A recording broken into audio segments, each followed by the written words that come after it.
I'm 27 years old. That's like hopefully a little over a third of my life, which means I have a long time to live. And I haven't reached my prime. Like 30-ish is not prime. I don't even think 60 is necessarily prime. I don't think somebody's really probably leading until they're like 70s when they've had a ton of life experience, has learned, gained, and are now seated in the position of wisdom. That's not me. I'm far from that. But where we're going this morning is that from a young age, we're going to see that like we're all called to be investing in our personal development and growth. And so our model this morning is going to be Jesus himself. So if you have your Bible, I want you to flip open to Luke 2:52. This is page 98 for those of you.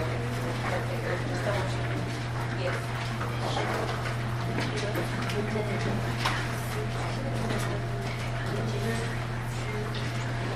Luke 2:52, one phrase.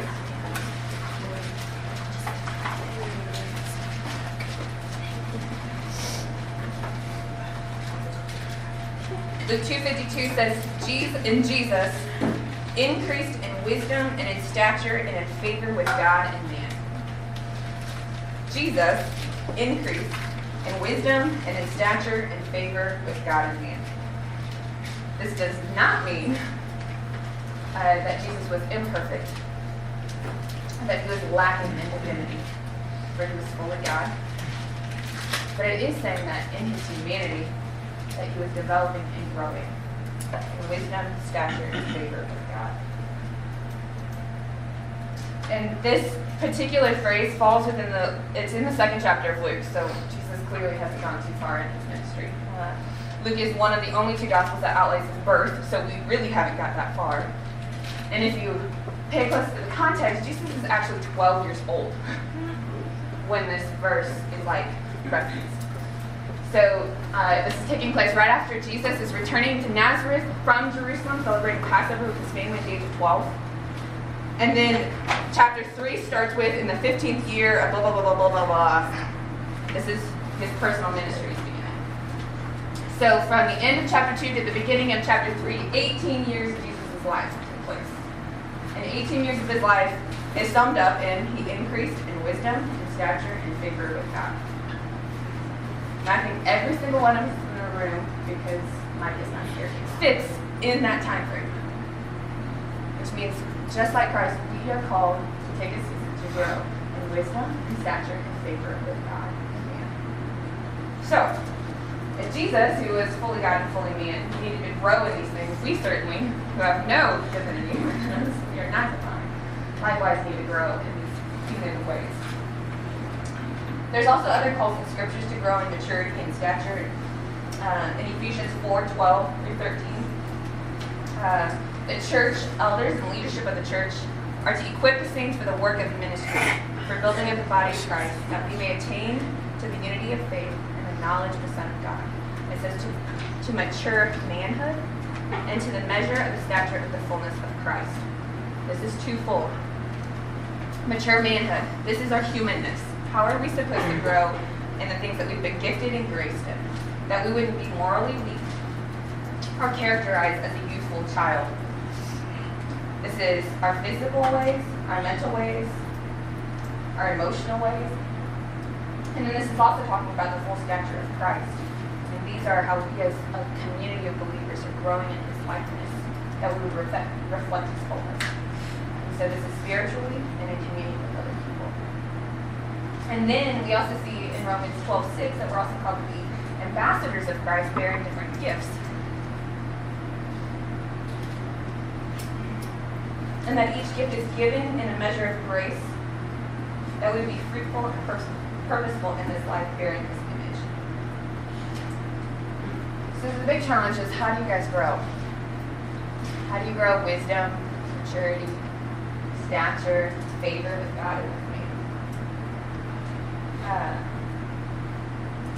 If you're like me, you're probably, well, I would say initially for me it was more like, I hope that happens as I experience life, right? Like we learn through experiences, it's often in a model.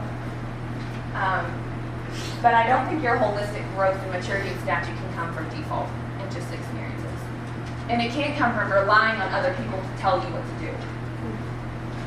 Your growth in life is largely your responsibility, and it requires a level of intentionality. I have a quote for us. Peter Sakazera, in a book called Emotionally Healthy Leaders, says this: most leaders search out books on leadership to discover new tools, ideas, or skills. We are charged with the task of knowing what to do next, knowing why it is important, and then bring the necessary resources to bear to make it happen. Yet the first and most difficult task we face as leaders is to lead ourselves. Why? Because this requires confronting parts of who we are that we prefer to neglect, forget, or deny. Leading ourselves takes a critical look at who we are, where we are, and where we need to go. And in the grand scheme of things, we're probably not where we want to be. We see a lot of shortcomings, but should be hopeful that as we engage areas of shortcoming, things that we don't like, or things that are really cool that we found out about ourselves, it encourages us to continue to press on to maturity and growth. So this morning, I'm really just going to give you a framework for how to even begin thinking about like personal development. Leadership is super, super broad. And so what I'm about to show you was actually taught to the Journey staff last fall by a woman named Janetta Heron. And she works with a leadership organization that I forget what it's called. So this isn't my material at all. I'm like taking this and just passing it on. And so we're going to look at what we call 3 dimensions of leadership or development. And so it looks like this: design, ability, and maturity.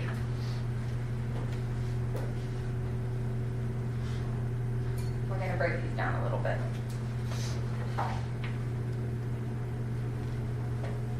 So as I walk through each of these things, I want to tell you what they are, what the key is to them, how they develop, and what means by which you can develop these areas. So the first one we're going to look at is our design. So a design, what is it? These are your gifts, your abilities, your weakness, your passion, your vision, your wiring, and what differentiates you. You don't have to write all these down. Really the big key is probably going to be knowing what design is, knowing what the key is, and then this is your encouragement. Take it what you will. So your design is really like who you are and how are you different than everyone else. So what are the things you're passionate about but you look at the next person and they're not? What do you have a vision for that may not be in everybody's? What are the gifts, the abilities that sets you apart? Most of these are God-given, culturally induced, but oftentimes they're just unique to you. So the key to understanding design is to know yourself. Working with college students, I feel like so many of them come into college and they're like trying to figure out what their major is, and they'll like shift it like 3 or 4 times, like some of you, maybe 5. And they think like they're figuring out more and more who they are. But honestly, I don't think you can, in college, you really begin, I don't like the word conforming, but you're moving into a mold of those around you. And you're becoming what is expected of you to get a job, to be engaged by your friends. So college is a place to learn about yourself, but it's not a primary place to learn about yourself. I don't think it's really until those first 2 years out of college that you're kind of roaming around in the world. And so what I mean by that is that it actually crystallizes over time. Like it takes time to figure out your design. And you're going to dabble in different things. You're going to try different things. I tried serving in kids ministry and realized cannot do that. I love kids. If you know me, I'm going to hold a baby. I will play with kids all day, but to teach a Sunday school class, not my thing. And so we start engaging things and trying new things to learn who we are. But this comes over time.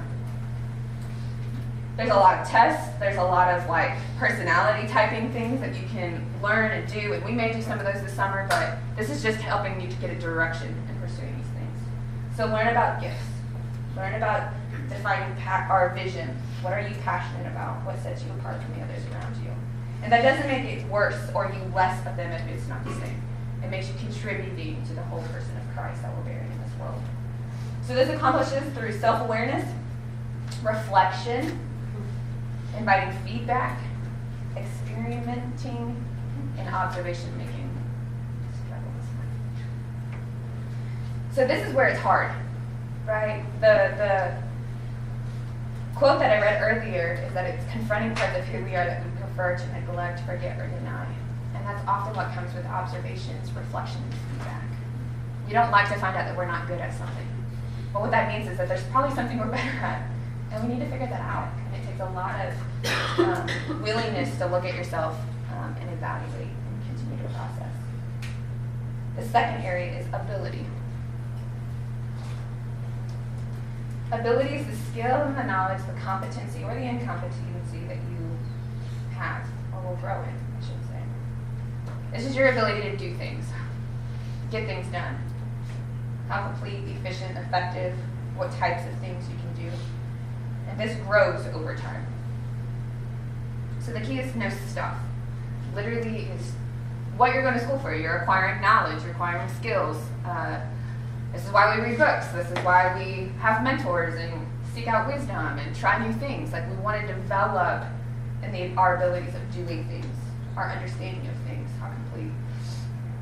It grows over time and it's accomplished through skill development, training, mentoring, experiences, education, and practice. And these aren't complete lists by any means, but it's just a start.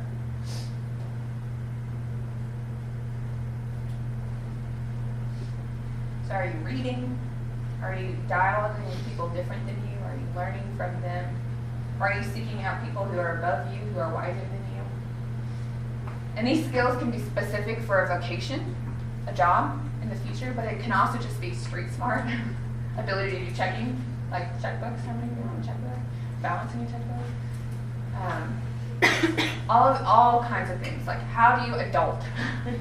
Like these are the skills necessary to like adult, do life, and gain competency, but also to grow and be promoted in a job, have impact and influence using skill. If you don't get stuff done, you're not a very fruitful or contributing person to society or to your work. The third piece is maturity. And by maturity, I mean the awe of God, the knowledge of God. This is your character, your obedience, and your intimacy with Christ. You must know God. And as you walk with God, this deepens over time. What's great about the summer is that this is an area that you cannot help but engage over and over again. But once you leave here, it's also a responsibility to continue to pursue these things. Avenues of grace or spiritual disciplines. So that's just a fancy way of saying, like, are you spending time in the Word? Are you praying? Are you engaging evangelistically, relationally? Are you entering into discipleship? Is there prayer and fasting going on?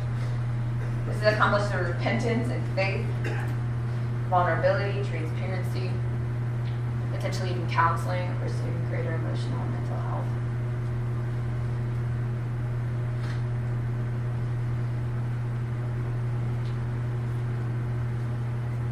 All three of these things is necessary. So when you saw the Venn diagram before, they overlapped. Our tendency, though, as we go through life, is probably to narrow in on one or two, but oftentimes not all three of these. And that's okay from season to season. It will happen. But there's some challenges when we only pursue one or two of these at a time. Can you go back to that? Yes. Yeah, we'll stay here. So I want to explain this a second. This outer circle is your context or circumstance. So what season of life are you in? Whether that's a student, singleness, that could be like freshman year, sophomore year, junior year, first semester, second semester. Like those are contexts for which you're developing and growing in life. And within those contexts, these things are growing. And you're filling that context. You're feeling more and more competent, capable, able, trusting, dependent, and aware of yourself. But when we have a tendency to push into one or two of these at a time, we're neglecting another area. And oftentimes that creates some different tensions. So if you're a person who walks pursuing a greater understanding of yourself and skills, you're oftentimes going to be doing that without morality and a sensitivity to God. Does that make sense? And so when you move God out and you do it on your own ability, ungodliness, self-righteousness breeds. And that doesn't honor the Lord. But when you go from desiring, you know yourself really well, and you know God really well, it's inefficiency. You're not going to get anything done. You might be the most comfortable person in who you are and love the Lord a ton and give him honor, but you won't be able to get anything done because you haven't developed skills. Or you might be an ability and a maturity, and you're getting a ton of stuff done, and you're loving the Lord, but you feel aimless or purposefulness because you don't know how you've been designed or wired. So the task that we have before us is to grow in all three of these, to pursue a level of growth and maturity that allows us for greater impact. Also, I want to point out something is, if I have to pick out a starting point for you guys, you want to guess where it is? Maturity. Maturity. Why? Yeah. Largely because maturity or intimacy with God is going to give you the confidence to explore who you are and own it. And when you understand who you are, your unique contribution, then you can refine the skills. So if you're somebody who really wants to have a great impact in this world, to have efficient leadership, if you have a drive and a vision, which all of you should, because as a Christian, you're called to be ambassadors of this world, like frontline world changers, leaders in this world, this is where you start. You start by knowing intimately God. Not neglecting the other two, but intimacy with God will lead to integrity of who you are, and ultimately intentionality, with the ability to be very intentional with who you are and how you're confident in the Lord and the direction He's made you. So there's some really sweet strengths about being one or two of these, but we really need to be aware of all three of them. And they have to happen simultaneously. For some of you, though, this is your reality. When you go from freshman to sophomore, I should say probably the two biggest changes you're going to experience is from senior year to freshman year of college. You felt like top dog in high school, or at least you knew the playground, right? Like you knew who you were, you had an identity, you felt competent, you knew where your classes were, you knew who was cool and who wasn't in the school. And then all of a sudden you move into a whole new dynamic and you feel like this itty bitty, like little, right? What happened? It's not like you lost things, but your context changed. And so it shrunk. In the context, a new life context, this is about how you're going to feel, not like the big one. And the opportunity there means to grow into that context. The challenging piece and the fun piece is that God is always going to be changing your context. In this life, it will constantly be changing. And that gives you new opportunities to grow in new ways, in new levels, both in your intimacy with Him, in your integrity, like knowing who you are, you're going to learn more, and you're going to be able to develop new skills. So for some of you, you feel like really incompetent. For the servant leaders in the room, this is you right now. You made it through a summer project, you felt like you were good. You gained a lot, you learned your spiritual disciplines, and then you're put in a position of leadership of some sort. And you're like, I have no idea what I'm doing. Who am I? What is my design? What am I to do? And that's because your context has changed, and you have a whole summer ahead of you to learn how to grow in these things. What is my contribution? How do I do that? What do I need to grow in skill-wise? How do I need to depend on the Lord more? What am I really good at? What am I not good at? Who do I need to help me balance that? This is going to be the rest of your life. When you graduate college, it's going to hit you real hard again. And it's not a hard thing. This is God's design to keep us humble, but also constantly aspiring to understand more of who He is, how He's created the world, and how we are to know Him in it. So this is the pursuit of leadership. So really what I want us to do is, this is the content, that's all I have. But I want you guys to take time to think through each of these dimensions. I want you to take time, so in your journals or on this page, I want you to identify two things. Which dimension has God graciously already been moving in? How? And then take time to give Him thanks. So when you think about those dimensions, what are things you already know about yourself? Or that you've learned about yourself in the last 2 weeks or 2 years? What skills have you been developing? Like, what are you more competent in today than you were 2 weeks ago or 2 years ago? How have you become growing in an understanding of God differently? Acknowledge those things, give Him thanks for those things. And then secondly, we're going to have you look at these different dimensions and ask, where do you need to grow? Where do we get to invite Him into? How do we get to pursue more intentionally? How do we ask it? And then begin asking him for insight and eyes to see and strength to respond when those opportunities grow. So, we're going to just take 20 minutes. We'll put on some music, spend some time writing these out, prayerfully giving thanks, and then inviting them into these areas.